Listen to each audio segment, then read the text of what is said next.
hour on how to heal from heartbreak, get closure, and move on once and for all. If you weren't there, thousands of people from across the world attended this live session. It really was a remarkable session in helping people to move on from the worst heartbreaks of their life. So if that describes you, whether the heartbreak was yesterday or years ago, but you're still going through it, I want you to check this out before the replay disappears. We are airing it until Friday night.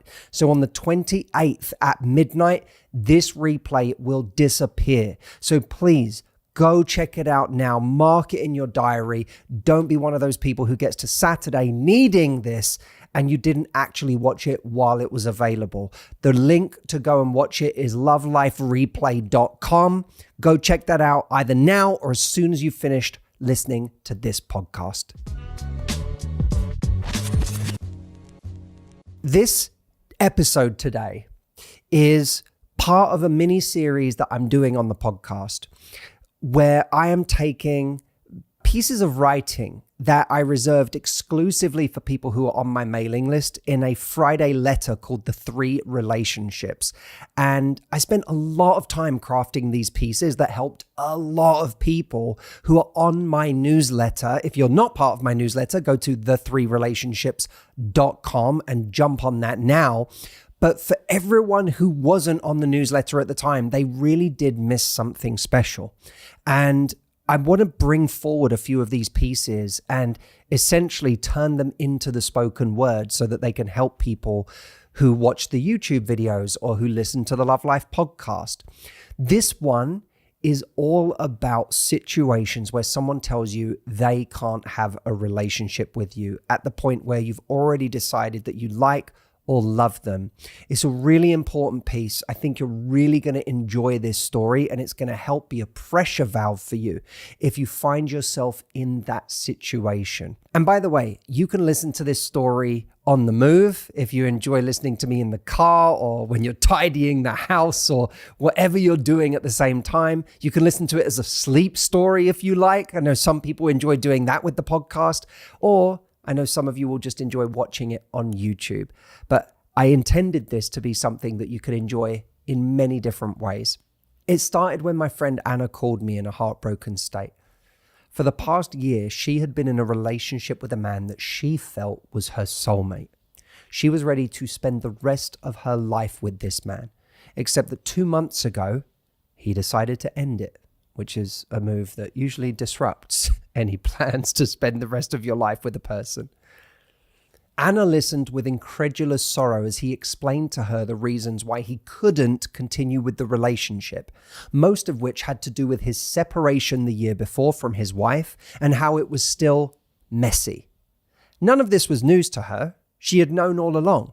In fact, she had even felt excited to be able to be a great teammate to him as he worked his way through all of it. This, it seems, was not part of his plan. He said that having a fully committed relationship where he was open with his ex about it was completely off the table for the foreseeable future.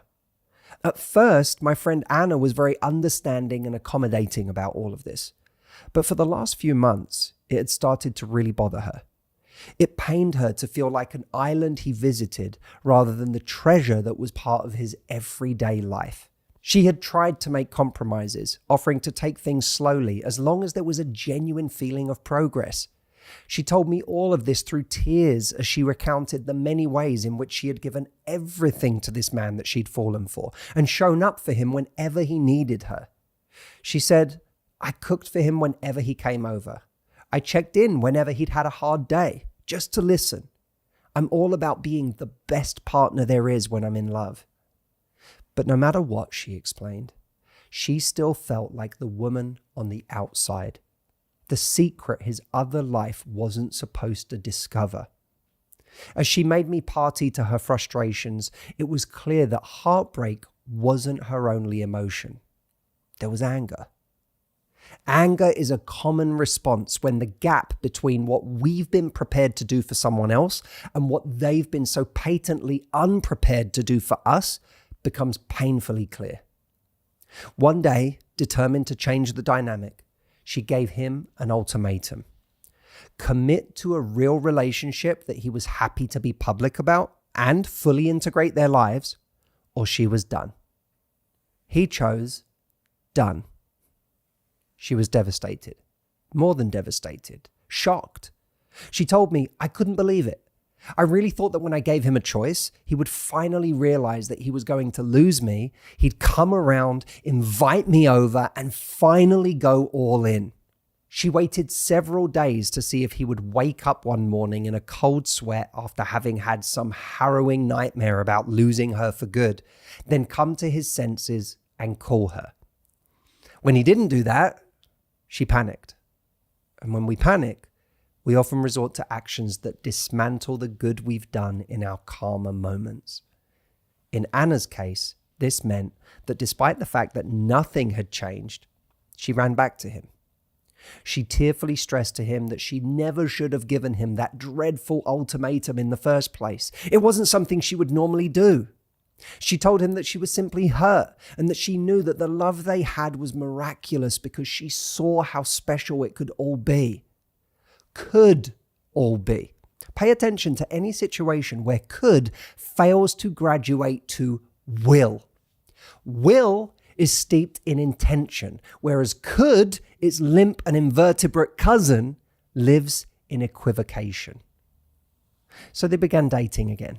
This lasted for a couple of months, at which point he found himself afflicted by a sudden relapse into a state of, we can't be together. She was the love of his life, he said, but it just wasn't possible to make it work. He then proceeded to break up with her a second time. So let's talk about what I call unwilling compromisers. Look, make no mistake. When two people find themselves still able to draw breath in this world, especially when the air they're breathing happens to be in the same zip code, there aren't many true impossibilities when it comes to being together. Just unwilling compromisers. Think of it this way. Some couples work because of an absence of complications. They love each other, they're in similar stages of life, and they find themselves wanting similar things. Other couples work not because they have no complications, but because of their equal willingness to overcome them. Now, I'm not saying that some compromises don't go too far. They obviously do. There's always going to be a point at which we concede to ourselves that sacrifice is no longer justifiable. If someone lives on the other side of the world and we only get to see them once every 2 months, and this is unlikely to change for years, then we may well decide that life is too short for this particular relationship. Maybe it would be worth it if we were to live with this person for 200 years once we could finally be together. But with 40 left to go, it's reasonable to say that you'd rather be sharing a bed with someone now than at some imaginary date in the future. But in Anna's case, he wasn't shouting, I love you, but we can't be together, down the phone from a 5-year special ops mission between intermittent shell blasts lighting up the streets around him. He was saying it from his 4-bedroom house 10 minutes down the road. As you sit listening to this, assuming you're still sitting and aren't furiously pacing the floor as you start to critically assess your own situation, maybe you're getting some clarity. But a thought keeps returning. Matthew, this person is the right person for me. There are 10 in terms of what I'm looking for. My question is, are you sure? Can someone really be a 10 for you if they come with obstacles that are making you deeply unhappy? Perhaps you feel that the connection you have with them is a 10. Fine. But as I talk about at length in my book, Love Life, connection doesn't simply supersede everything else. If a 10 is defined as someone who is truly right for you, then we should look at what right actually means. The right person is both right and ready. And if they're not ready, they can't be right. And the right relationship has to actually work. If it doesn't work, it's not right. To tell you the truth, I don't believe in meant to be. In fact, I'm saying that the inverse of this statement is true. It's when two people are willing to work things out that it will come to be. In other words, it's a proactive thing, an empowered thing, a defiance of chaos rather than a reaction to the wishes of the universe, which in my humble opinion is more preoccupied with its limitless expansion, black holes, and roughly 100 billion stars being born and dying every year than it is concerned about whether you marry Jeff. A true relationship is two people consciously entwining to bravely braid a cord of unity and order in an open-ended and mercurial world. If the two of you aren't willing to make it work, it can't be right. And if you are willing to make it work, but they're not, then your willingness alone can't make it right. You can't braid yourself. It takes two people weaving together. Right means both people are willing to do what it takes. You see, in Anna's case, she had a compromise that she was willing to make. This man is separated and going through a messy divorce. And I am happy to be by his side as he works through all of that. I am happy to integrate my life with his while having to deal with the dynamics of a situation that could be challenging, because I want to make this relationship work. His compromise, risking making his divorce more difficult by being open and honest about the fact that he was pursuing a new relationship, was something he was unwilling to do. Now, assuming that this guy's excuse is legitimate and taking it at face value, it's not for me or you or any of us to judge what is right or wrong for him in his life. But my job is to protect Anna's time by ensuring that she doesn't spend any more of it thinking about a man who happens to be the unwilling compromiser in this situation. I certainly want her to shed the idea that he is the love of her life. Because continuing to believe that someone is the one for you, even though you can't have them, is a recipe for madness. Allow me to offer you an invaluable test for restoring your sanity. If someone is telling you how much they love you and would love to be with you, but the relationship isn't working because of actions they are unwilling to take or sacrifices they are unwilling to make, ask yourself this simple question. If I were them, and I loved me the way they say they love me, what would I be doing to make it work? Think about your answer for a second. Are the things that they are unwilling to do things that you would do in a heartbeat for someone you loved that much?